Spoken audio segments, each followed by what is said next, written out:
गरीब की बारिश। शहर की कच्ची बस्ती में एक गरीब मजदूर कालू रहा करता था। कालू के घर में उसकी पत्नी जानकी थी। जानकी लोगों के घरों में झाड़ू पोछा करके कुछ पैसे कमा लेती थी और वहीं कालू किसी तरह मेहनत मजदूरी करके 2 वक्त की रोटी का जुगाड़ कर लेता था। कुछ दिनों से हो रही बारिश के कारण कालू की मजदूरी बंद हो गई थी। अरे जानकी, इस बार तो बरसात ने हद ही कर दी, रुकने का नाम ही नहीं ले रही। कुछ समझ में नहीं आ रहा, अगर इसी तरह काम पर नहीं गया तो 2 वक्त की रोटी का जुगाड़ कैसे होगा। अरे तुम चिंता क्यों करते हो, बारिश का क्या है, 1 आध दिन में रुक जाएगी और उसके बाद में फिर से काम शुरू हो जाएगा। अरे 3 दिन तो हो गए, बरसात तो रुक ही नहीं रही है और आगे भी रुकने के कोई आसार नहीं दिख रहे। तो क्या हुआ, तुम्हारा काम बंद हुआ है ना? मैं तो अभी भी लोगों के घर झाड़ू पोछा करने जाती ही हूँ। मेरे पगार से कुछ दिन तो निकल ही जाएंगे। अरे घर का खर्चा तो हम किसी तरह चला लेंगे जानकी, लेकिन ये जो छत टपक रही है इसका क्या करेंगे? ये बात तो आपकी सही है। हमारी झोपड़ी अब काफी पुरानी हो चुकी है और इसके छप्पर में भी कई सारे छेद हो गए हैं। रात भर पानी टपकता रहता है। अरे मैं भी इसी बात से बहुत परेशान रहता हूँ, कहीं किसी दिन ज्यादा बारिश आ गई तो हमारी झोपड़ी टूटकर बिखर ना जाए। राम राम राम, ऐसी अशुभ बातें क्यों करते हो? अरे ऐसा कुछ नहीं होने वाला, ये झोपड़ी ही तो हमारा सब कुछ है। अगर यही नहीं रही तो हम जाएंगे कहाँ? ठीक है जानकी, जब तुम्हारी पगार मिल जाएगी तो कुछ पैसे बचाकर झोपड़ी के छप्पर की मरम्मत करवा लेंगे, शायद हमारी परेशानी कुछ कम हो जाए। ठीक है जी, अब ना ज्यादा परेशान मत हो। ये लो खाना खा लो और सो जाओ, सुबह मुझे भी जल्दी काम पर जाना है। जानकी और कालू अपनी झोपड़ी में सो गए। रात को अचानक से बहुत तेज बारिश शुरू हो गई। धीरे धीरे बारिश का पानी कालू की बस्ती में भरने लगा। पानी भरते भरते झोपड़ी के बाहर तक पहुंच गया था। सुबह के वक्त जब कालू और जानकी सोकर उठे, हे भगवान, ये क्या हो गया? बारिश का पानी तो हमारे घरों तक पहुंच चुका है। अब मैं काम पर कैसे जाऊंगी? रहने दो जानकी, तुम आज काम पर मत जाओ। ऐसे पानी से निकल कर जाओगी और बीमार पड़ गई तो लेने के देने पड़ जाएंगे। लेकिन अगर नहीं गई तो मालकिन लोग नाराज हो जाएंगे। आप जानते हैं ना, बड़ी मुश्किल से 1 दिन की छुट्टी भी नहीं देती है। अरे लेकिन जानकी, झोपड़ी के बाहर तो पूरी बस्ती में पानी भरा है, तुम जाओगी कैसे? जानकी जैसे तैसे करके काम पर चली जाती है, लेकिन अगले दिन फिर से बहुत ज्यादा बारिश होती है और बस्ती में ज्यादा पानी भर जाता है। आज तो मैं तुम्हें किसी भी तरह काम पर नहीं जाने दूंगा। अरे अगर तुम्हें कुछ हो गया तो क्या होगा? ठीक है, तुम ठीक ही कहते हो, आज नहीं जाती। अगर मालकिन नाराज हो गई तो मना लूंगी किसी तरह। अरे मनाने वाली क्या बात है, जब तुम बताओगी कि हमारी झोपड़ी में पानी भर गया है तो वो खुद ही समझ जाएंगे ना। अगले 2 दिन तक तेज बारिश होने की वजह से जानकी, कालू और आसपास की बस्ती में रहने वाले सभी लोगों के घरों में पानी भर जाता है, जिसकी वजह से जानकी काम पर नहीं जा पाती। और 3 दिन के बाद जैसे ही जानकी काम पर पहुंचती है, कहाँ थी तुम? पिछले 3 दिनों से काम पर क्यों नहीं आई?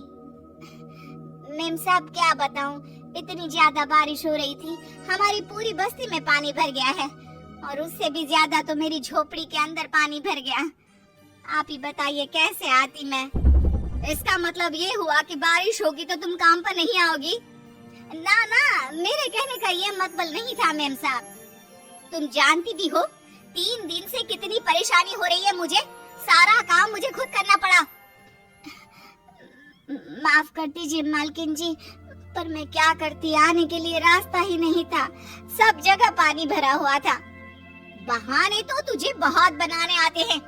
जानकी देख, अगर अगली बार ऐसा किया ना तो फिर काम से हमेशा के लिए छुट्टी। अरे ना ना मालकिन, ऐसा मत कीजिए। बारिश की वजह से मेरे पति की मजदूरी भी छूट गई है। बड़ी मुश्किल से घर में 2 वक्त खाने की रोटी का जुगाड़ हो पाता है। आप मुझे काम से निकाल देंगे तो हम क्या खाएंगे? अगर इतनी ही चिंता है तो फिर रोजाना काम पर आया करो। चलो अब जल्दी से जाकर घर का सारा काम करो। बारिश रुकने का नाम ही नहीं ले रही थी। पूरे शहर में बाढ़ जैसे हालात बन गए थे। लेकिन नौकरी जाने के डर से जानकी किसी तरह रोज काम पर जाती थी। एक दिन जब जानकी काम करके अपने घर लौट आई तो अचानक उसकी बस्ती में कुछ लोगों का शोर सुनाई दिया। अरे लगता है बाहर कुछ हुआ है, मैं जाकर देखता हूँ। हाँ हाँ, पता तो कीजिए, ये बस्ती में लोग इतना शोर क्यों कर रहे हैं? बाहर जाकर कालू ने एक आदमी से पूछा। अरे क्या हुआ भाई, इतना शोर क्यों मचा रहा है? अरे क्या बताए भैया, अपनी बस्ती के बाहर एक पुल टूट गया है और वहाँ पर एक कार फंसी है। थोड़ी देर में अगर किसी ने नहीं बचाया ना तो वो कार पानी में बह जाएगी। ये क्या कह रहे हो भैया, कार के अंदर कोई है क्या?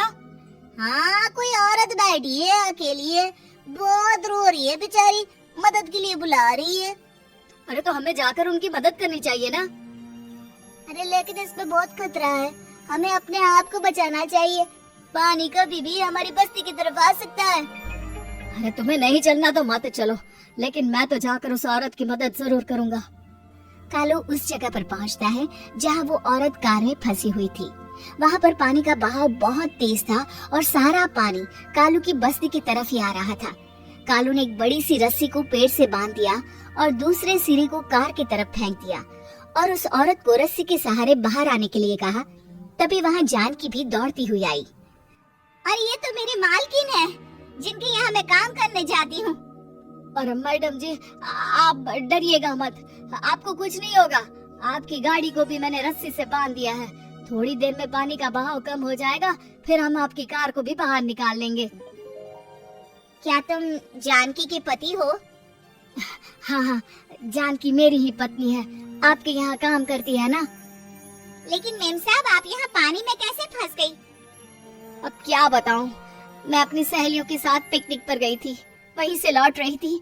अचानक पानी का बहाव तेज हो गया और मेरी गाड़ी फंस गई। अरे कोई बात नहीं मालकिन, अब ना आप बिल्कुल सुरक्षित हैं। मैं तो बहुत बुरी तरह डर गई थी। कब से मदद के लिए चिल्ला रही थी, लेकिन कोई मेरी मदद के लिए नहीं आया। भला हो तुम्हारा पति का जिसने मेरी जान बचा ली। लेकिन जानकी, मैंने तुम्हारे साथ बहुत गलत व्यवहार किया। इतने खराब मौसम और बाढ़ में भी तुम्हें काम पर आने के लिए कहा, नौकरी से निकालने की धमकी भी दी, और तुमने मेरी जान बचाई। मुझे माफ कर दो।